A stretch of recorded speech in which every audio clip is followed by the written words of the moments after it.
Welcome everyone to part two of types of organizations. My name is Tom, and I will present you the most valuable information of types of organizations and all in Unit 1.2 of IB Business Management. So the table of contents for this video is I will be talking about cooperatives, about the microfinance providers, about public-private partnerships or PPP, and about non-profit organizations and non-government organizations. So cooperative is a business that is owned and run by its members, so by multiple people, and the goal is usually to provide profit for its members or to create profit for its members and creating value for customers and secure employment for workers. So you can see here there are already two kind of points, the typical point of profits, the typical objective of profits, but also some sort of um, value objective that they want to create quality product or creating value for customers. That's something a bit more social than only profit. So types of cooperatives, you have retail or consumer cooperative, which is basically owned by customers. It's a business owned by their customers for their mutual benefit in form of discounts or payout from profit each year. This can be a for example retail business where the customers put themselves together to raise funds to operate this retail, which then will benefit everyone around in this local area. Also, the next one is agricultural cooperative, and it exists when farmers put together funds for mutual benefits, such as buying of machinery or the marketing of key products. Farmers are usually, or sometimes are not that don't have that much capital, and machinery for farmers are often pretty expensive and capital intensive. That's why they often pool their money together to get, for example, a tractor, and then they share with each other. So it's also kind of a mutual benefit at the end. And the last one is workers' cooperative, and as the name already says, it's owned by workers, and it's usually in the secondary sector, in the manufacturing, where workers pretty much own the company and make the important decisions instead of one higher up manager. So it involves more the workers because they now own the business, so they now have control altogether of the business themselves. So, microfinance providers, it's a business that provides banking services, primarily loans to the poorer population that would otherwise struggle to gain access to external finances. Um, so, there are a couple of points to microfinance providers that are important. For example, it helps, um, or basically the benefits of this and the good things about microfinance providers is that it gives financial independence for people in poverty and also poverty relief and opportunity for the population that is in poverty. Because usually people in poverty, they do not have a lot of capital, and banks and um, organizations with banking services do not really allow them to get loans on cheaper interests. And that's why microfinance providers, they give loans to poor population on lower interests, which is good for them because now they can actually get the loan and pay for it. Also, um, but then a negative, like the critics would say, that earning profits from poor people may be also seen as unethical. And at the end of the day, it's still a poor population, so this interest that they have to pay on their bank loan might still be too expensive for some borrowers. Also, another critic of microfinance providers is that it's insufficient to transform whole societies, and with the societies that are named here, or what they mean by transforming societies is they mean very large amount of poor population. It's not enough to transform that into a really wealthy population. It's too small. Okay, so public-private partnerships. Um, PPPs, those are organizations that are jointly established by a private and a public entity. Um, this means that the state or meaning the public sector um, cooperates or yeah cooperates with a organization in the private sector to do a project, for example. And the advantages of this is that the resources are pooled together, meaning that they have more funds. Sometimes the government is in debt, so they need funds. Pairing together with the private sector company may allow them to have enough funds for this project. And also that there are shared risks, so everyone has risks. It's not only one organization that carries the risk.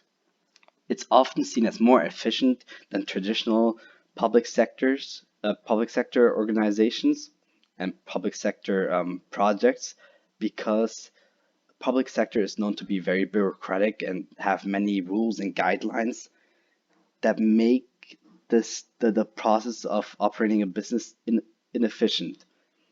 There's also there's also way more incentive in a private sector organization to be efficient and cost effective, because they have this profit maximization always as objective, pretty much, meaning they want to cut costs and be as efficient as possible in the business so they can create the most profit for themselves at the end, which makes the whole project here um, more efficient, usually, of course. Also, private sector management skills, because of it being more efficient uh, and the private sector management also being being of higher caliber, it creates better value for the money that is invested into this project. And you have to think about who's investing here the money. It's a large part of the invested money is probably from the taxpayer. So this directly benefits the taxpayer, which is really good for the whole, for all the people in the country, which is basically what the government wants, benefiting the population. Also, the IB likes to put this here, the last one in here, that it has a positive impact on employment and economic growth.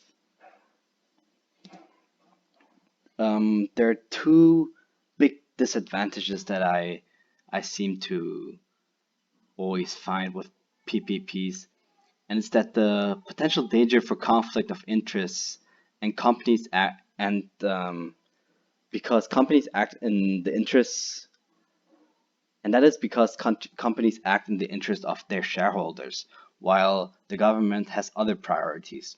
This means that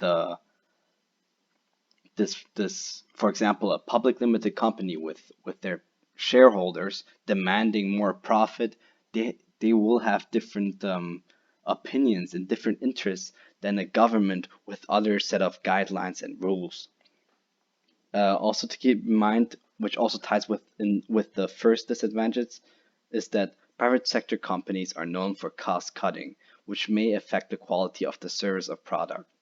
For example, when building a bridge and the state cooperates with a private sector company, and the private sector company wants to cut costs, they will take cheaper material, which may affect for example, safety of the bridge, or the sustainability of the bridge. So yeah. So NPOs and NGOs, first of all, nonprofit social enterprises, those are organizations, they generate revenue, but they act and operate towards a community or social objective. And it's the important thing. So again, a bit like cooperative, but here they really do have this social objective, this overlying social objective for the that they think is good for the whole population, whole world, pretty much. Um, and the profit here is called surplus.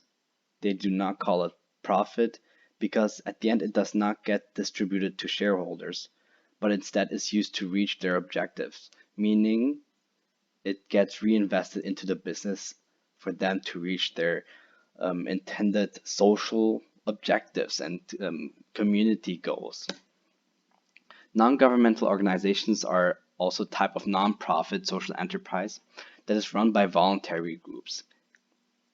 Um, it may be funded by other organizations, such as the state, but they are not affiliated with any government, which is really important. Uh, yeah, that's the whole idea about non-governmental organizations, as you can see by the name. They are usually run to promote a social cause, for example, human rights or environmental protection. And they also often try to exert pressure and influence on all the government policies. So you'll probably also see them in Washington a lot, trying to influence these key politic figures in Washington with their social aim and goals. Now, charity is a legal definition, and it's also a type of nonprofit social enterprise. But charity is like um, there's a set of rules so that a charity is recognized in the country as a charity, so that an organization is recognized in the country as a charity. And a charity is always run by or for the benefit of others in society. But that's not the only reason why they get called the legal definition charity. There are a lot of set rules set by the government, which allows them to be called charity or to have the legal name of a charity. And then they will get benefits such as taxes, exemptions, and sometimes even more funds from the government. Um, Here, the third point, charities get their finance from a limited range of sources, example given donations, fundraising events, and also sometimes selling goods. You can sometimes see these stands on the streets where they have a big shield, a big poster of where they are telling you that they are doing this for a social cause and that all the money raised off of these products is going to some sort of sort of project, charitable project. So that might also be a source of finance. But they also, like I said before, can get their sources of finance from a government, for example. And whilst they do not always sell goods, they always operate to promote and raise money for social causes. So that ties also into the point before.